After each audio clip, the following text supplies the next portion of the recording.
Hey, self-care warriors, welcome back to Self-Care Haven. I am so excited to be continuing the 50 Shades of Narcissism series that I started earlier in my previous videos. And this is a series that involves making videos out of the questions that actual readers have submitted through my blog or to my email or through my Facebook page. And so I'm very excited to be sharing the question that I've chosen for today. It's a very important question. I'm sure it can resonate with a lot of survivors of narcissistic abuse. So here we go. This question comes from Anne. And Anne says, I feel the need to make other people understand and take my side. I need to be believed. I need support, help, company, friendship to process the devastation. I feel so needy, victimized, humiliated, enraged, defeated, broken, lonely.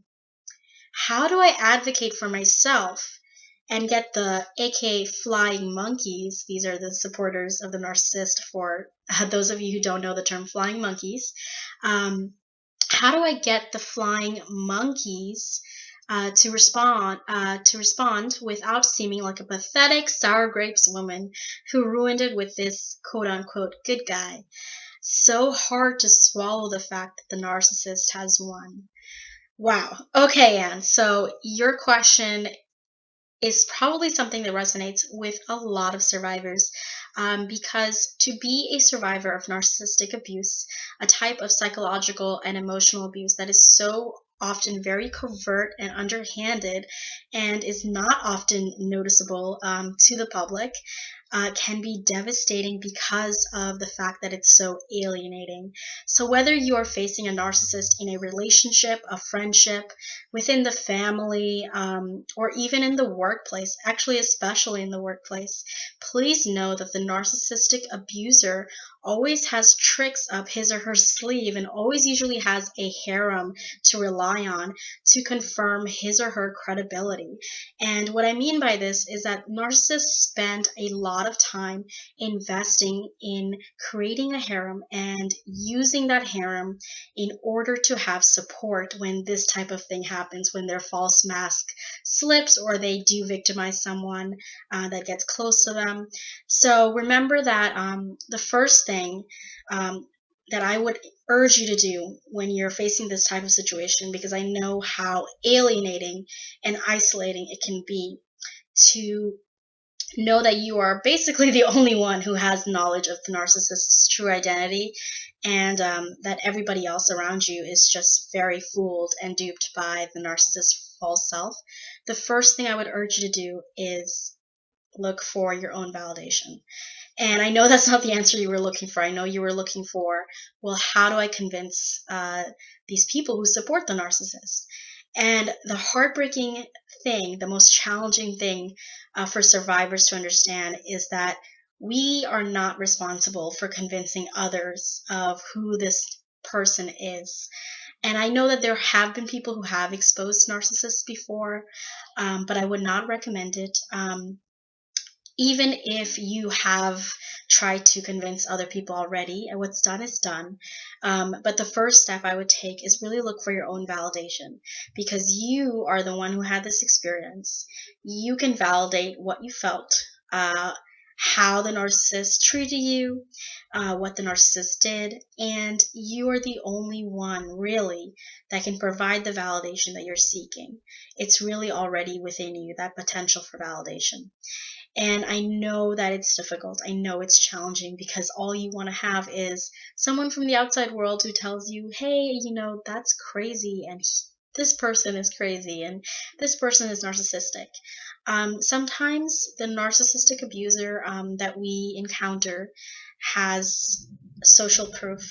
They already have a lot of investment in different types of relationships within their harem, and they have such a good rapport with their harem members, their sources of supply, that it's very difficult and challenging to convince those people that this is the narcissist, this is the narcissist's true identity.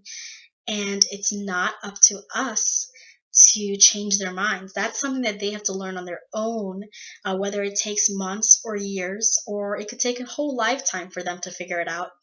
But eventually, the narcissist's mask will slip in some sense. If they ever get close to any of their harem members, you can be sure that they will do what they always do, which is if someone gets close to them, they will try their best to do everything they can to push them away. And it is not your responsibility to convince these harem members that this person is a narcissist. It is your responsibility to yourself to validate yourself, look for your own validation, and remember that this person has not won. This person is only won if you give that person control over your life, control over your emotions for the whole lifetime that you have here. You still have so much time to rebuild your life, create an even better one, and that's going to be winning. That's going to be what happens when you win. When you win, you're going to build a life better than you ever dreamed, better than you ever imagined. And you are going to engage in self-care beyond your dreams.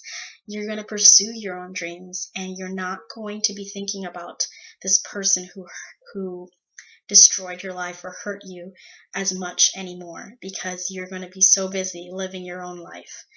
And that really is the way that you win against these types of people.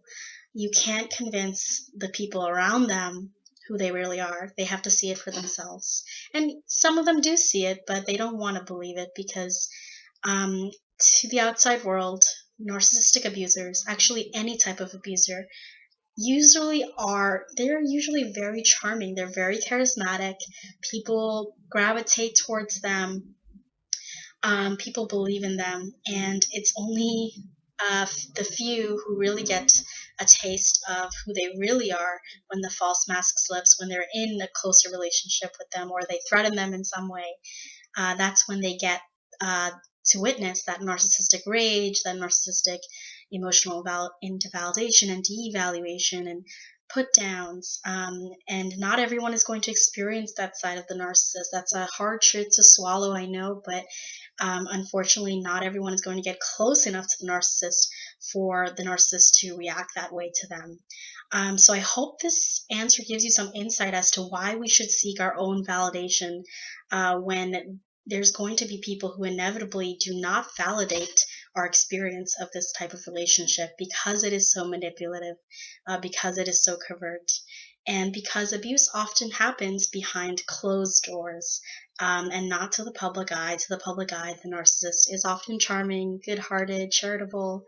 It's usually only the victim who is abused and gaslighted into thinking that it's not abuse, even if they experience name calling, even if they experience harsh insults, even if they experience triangulation, even if they experience a great deal of pain. It can be incredibly isolating and alienating to try to convince everyone that this is what they experienced. The first step is honestly to start to detach from other people's opinions of your experience and start to own your own experience. Start to validate yourself, start to validate what you went through, and seek a community of survivors who really have been through what you have. Instead of trying to convince others who haven't been through it, who aren't willing to believe in this person's identity. Again, abusers are often very charming and convincing to the outside world, so it's not going to be the first time that an abuse survivor wasn't believed, unfortunately. But the stronger you become, the better the better contribution you can make to the survivor community at large. And the stronger the survivor community becomes, the stronger our voices become, and we can speak out against this type of abuse, against all types of abuse, against all types of forms of domestic violence. And that's the only way that we are going to win, is if we keep raising our voices, if we keep coming together, and we show each other that we're not alone. So you're definitely not alone, even if you feel that way. Anybody who's listening to this video and who has felt isolated and alienated before because they were in a similar situation and they didn't feel like anybody believed them, you're not alone. And there is going to be another survivor who believes you. I definitely do believe you guys. And so I believe that Abuse survivors have stories to tell, and they have so many strong voices, and they really need to keep coming together, and they need to also look for their own validation in these types of experiences. And remember, the people who don't believe you are not people that we need validation from. Those are the people that we should walk away from, and choose to be with people who really do believe you, who do support you, and encourage you to be your best. And that means detaching from these toxic people. And it can also be a blessing to realize who believes the narcissist versus who is willing to look at both sides, because then you realize who are the toxic people that are always going to be duped by the narcissist. And also, who are the people who are not ready to accept? They might not even be toxic, but they might just not be ready to accept the narcissist's true identity. And that's okay. They will come to that conclusion in their own time, whatever conclusion they come to. But it's your job and your responsibility to yourself to validate yourself and find a community of survivors who really validate you and support you through this difficult time. So I hope this message helped in some way. I hope any of you who are feeling alienated, isolated due to this type of situation, whether it's emotional abuse, whether it's physical abuse, whether it's any type of abuse or bullying, especially, and you feel afraid to speak out about it, you feel like nobody will believe you, find a platform. Find a platform that you can speak your voice and you can raise your voice against this important issue. But don't waste your energy on people who are just making it harder for you to go on with your healing journey and just invalidate you. Because at the end of the road, what we really want to do as survivors is to continue to validate ourselves, validate other survivors, and really rise above our experiences and channel them into the greater good. So I hope this message speaks to you. I hope to talk to you soon. Happy holidays again. And I do have a new no contact monthly online coaching program that I've started. You can find the link to that in the description below. Until then, I hope to talk to you soon. Until then, take care.